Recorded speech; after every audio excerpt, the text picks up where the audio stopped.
Today we will illustrate some methods to manage marketing, and we will start with the objective and task method. Establish the market share goal. The company estimates 50 million potential users and sets a target of attracting 8% of the market, that is 4 million users. Select the percentage of the market that should be reached by advertising. The advertiser hopes to reach 80% of the market, 40 million prospects, with its advertising message. Estimate the percentage of aware prospects who should be persuaded to try the brand. The advertiser would be pleased if 25% of aware prospects, 10 million, tried Sunburst. It estimates that 40% of all triers, or 4 million people, will become loyal users. This is the market share goal. Calculate the number of advertising impressions per 1% trial rate. The advertiser estimates that 40 advertising impressions exposures for every 1% of the population will bring about a 25% trial rate. Find the number of gross rating points to be purchased. A gross rating point is one exposure to 1% of the target population. Because the company wants to achieve 40 exposures to 80% of the population, it will want to buy 3,200 gross rating points. Calculate the necessary advertising budget on the basis of the average cost of buying a gross rating point. Suppose it costs an average of $3,277 to expose 1% of the target population to one impression. Then 3,200 gross rating points will cost $10,486,400 in the introductory year.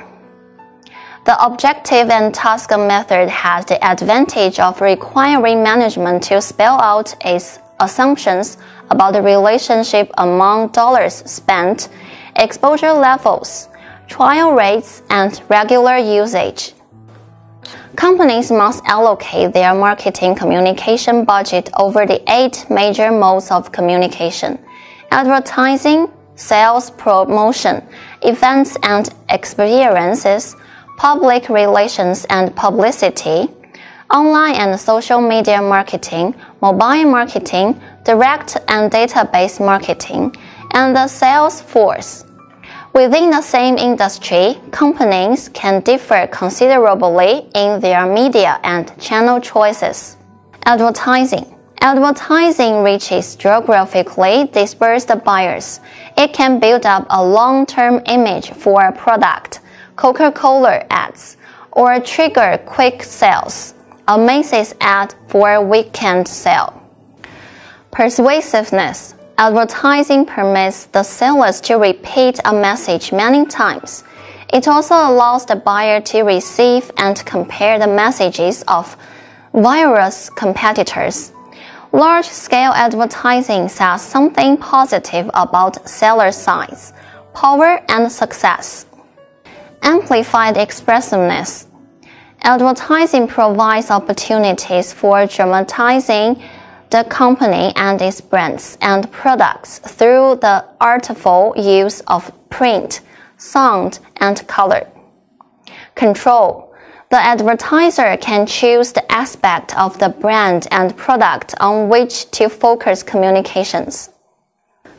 Sales promotion. Companies use sales promotion tools, coupons, contests, premiums, and the like to draw stronger and quicker buyer response, including short-run effects such as highlighting product offers and boosting signaling sales. Sales promotion tools offer 3 distinctive benefits. Ability to be attention-getting. They draw attention and may lead consumers to the product. Incentive. they incorporate some concession, inducement, or contribution that gives value to the consumer. Invitation. They include a distinct invitation to engage in the transaction now. Events and experiences offer many advantages as long as they have the following characteristics. Relevant. A well-chosen event or experience can be seen as highly relevant because the consumer is often personally invested in the outcome. Engaging. Given their live, real-time quality, events and experiences are more actively engaged for consumers. Implicit. Events are typically an indirect soft sale. Public relations and publicity. Marketers tend to underuse public relations, yet a well-thought program, coordinated with the other communications element, can be extremely effective, especially if a company needs to challenge consumers' misconceptions. The appeal of public relations and publicity is based on three distinctive qualities. High credibility. News stories and features are more authentic and credible to readers than ads. Ability to reach hard-to-find buyers. Public relations can reach prospects who prefer to avoid mass media and targeted promotions. Dramatization. Public relations can tell the story behind a company, brand, or product. Online marketing and messages can take many forms to interact with consumers when they are in active search mode or just browsing and surfing online for something to do. They share three characteristics. Reach. Much information or entertainment can be provided, as much or as little as a consumer might want. Interactive. Information can be changed or updated depending on the person's response. Up to date. A message can be prepared very quickly and diffused through social media channels. Mobile marketing. Increasingly, online marketing and social media rely on mobile forms of communication and smartphones or tablets. Three distinguishing characteristics of mobile marketing are: timely. Mobile communications can be very time-sensitive and reflect when and where a consumer is. Influential. Information received or obtained via a smartphone can reach and influence consumers as they are making a purchase decision. Persuasive. Consumers typically carry their smartphones everywhere, so mobile communications are at their fingertips. The advent of big data has given marketers the opportunity to learn even more about consumers and develop more personal and relevant marketing communications. Three noteworthy characteristics of direct and database marketing are: personal facts, opinions, and experiences can be stored in massive databases and incorporated into personal messages. Proactive. A direct marketing piece can create attention, inform consumers, and include a call to action. Complementary. Product information can be provided that helps other marketing communications, especially in terms of commons. A good catalog might spur online shopping. Personal selling. Personal selling is the most effective tool at later stages of the buying process, particularly in building up buyer preference, conviction, and action. It has three notable qualities. Customized. The message can be designed to appeal to any individual. Relationship-oriented. Personal selling relationships can range from a matter-of-fact selling relationship to a deep personal friendship. Response-oriented. The buyer is often given personal choices and encouraged to directly respond. Consumer marketers tend to spend comparatively more on sales, promotions, and advertising. Business marketers tend to spend comparatively more on personal selling. In general, personal selling is used more with complex, expensive, and risky goods, and in markets with fewer and larger sellers.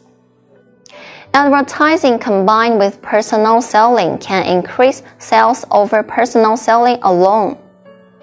Corporate advertising can improve a company's reputation and improve the sales force chances of getting a favorable first hearing and early adoption at the product.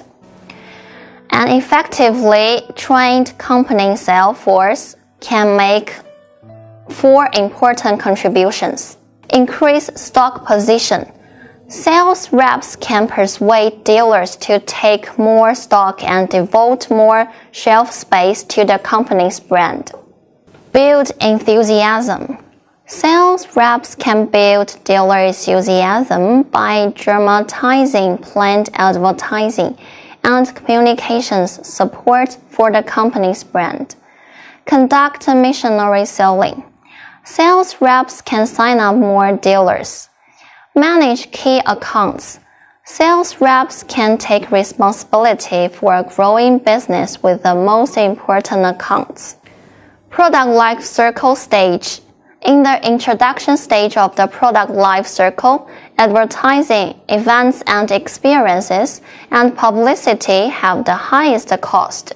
Effectiveness followed by personal selling to gain distribution, coverage, and sales promotion and direct marketing to induce trial. In the growth stage, demand has its own momentum through word of mouth and interacting marketing. Advertising, events and experiences, and personal selling all become more important in the maturity stage. In the decline stage, sales promotion continues strong. Other communication tools are reduced, and salespeople give the product only minimal attention. Communication tools vary in cost effectiveness at different stages of buyer readiness. Figure 15.4 shows the relative cost effectiveness of these communication tools. Advertising and publicity play the most important roles in the awareness building stage. Customer comprehension is primarily affected by advertising and personal selling. Customer conviction is influenced mostly by personal selling. Personal selling and sales promotion are most helpful in closing the sale. Reordering is also affected mostly by personal selling and sales promotion and somewhat by reminder advertising. Note 2 that online activities can affect virtually any stage. After implementing the communication plan, the communication director must measure its impact. Members of the target audience are asked whether they recognize or recall the message, how many times they saw it, what points they recall, how they felt about the message, and what are their previous and current attitudes towards the product and the company.